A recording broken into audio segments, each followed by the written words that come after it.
Junior NTR power బాబీల crazy combination కి casting ready అయిపోతుంది. ఈ సినిమాలో జూనియర్ ఎన్టీఆర్ త్రిపాత్ర అభినయం చేస్తున్న సంగతి తెలిసిందే. ట్రిపుల్ యాక్షన్ హీరోకి ముగ్గురు ముద్దుగుమ్మలను రెడీ చేస్తున్నాడు బాబీ. ఈ నేపథ్యంలో మలయాళం కుట్టి అనుపమ పరమేశ్వరన్ని ఒక హీరోయిన్ గా ఎంచుకున్నట్లుగా సమాచారం తెలుస్తోంది. ఈ మలయాళం ముద్దుగుమ్మ ఆ సినిమాతో తెలుగులో అరంగేట్రం చేసి ప్రేమం సినిమాతో అందరికీ దగ్గరైంది. ఇప్పుడు సంక్రాంతికి వస్తున్న శర్వానంద్ సినిమా శతమానం భవతిలో కూడా హీరోయిన్ గా నటిస్తోంది. ఇప్పుడు ఎన్టీఆర్ తో ఛాన్స్ వచ్చేసరికి ఉబ్బి తబ్బిబ్బైపోతుంది ఈ చిన్నది. ఇక ఎన్టీఆర్ తో ఛాన్స్ వచ్చేసరికి ఎగిరి గంతేసి వెంటనే డేట్స్ ఇచ్చేసిందట. మలయాళంలో కొన్ని సినిమాలు చేస్తున్న ఈ బ్యూటీ ఇప్పుడు తెలుగులో పెద్ద హీరోలతో ఛాన్సులను కొట్టేస్తూ జెండా పాతేస్తుంది. ఇటీవలే పవన్ కళ్యాణ్ త్రివిక్రమ్ల తర్వాత సినిమాకి కూడా ఈ అమ్మడి డేట్స్ అడిగినట్లుగా సమాచారం.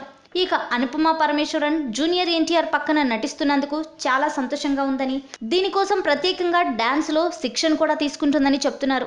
ఈ సినిమాలో బాబీ మరో ఇద్దరు హీరోయిన్స్ ను కూడా ఫైనల్ చేస్తున్నట్లుగా చెప్తున్నారు. ఇందులో కాజల్ అగర్వాల్ మెయిన్ హీరోయిన్ పాత్రలో నటించబోతుందని, ఇక మరో హీరోయిన్ గా కీర్తి సురేష్ లేదా తమన్నా పేర్లను పరిశీలిస్తున్నట్లుగా సమాచారం. మొట్టమొదటిసారిగా తన కెరియర్లో తారక్ ఇలా ట్రిపుల్ యాక్షన్లో నటించనుండటంతో సినిమా ఇంకా స్టార్ట్ అవ్వకముందే ఫ్యాన్స్లో హైప్ని క్రియేట్ చేసేశాడు. ఇక సినిమా ప్రస్తుతం ప్రీ ప్రొడక్షన్ పనులు జరుగుతున్నాయని, త్వరలోనే సినిమాకి సంబంధించిన క్యాస్ట్ అండ్ క్రూని వెల్లడిస్తామని చెప్తున్నారు చిత్ర యూనిట్ వర్గాలు. ఈ సినిమాని ఫస్ట్ టైం నందమూరి తారక రామారావు ఎన్టీఆర్ బ్యానర్లో జూనియర్ ఎన్టీఆర్తో కళ్యాణ్ రామ్ ప్రొడ్యూసర్గా చేస్తున్న సంగతి అందరికీ తెలిసిందే.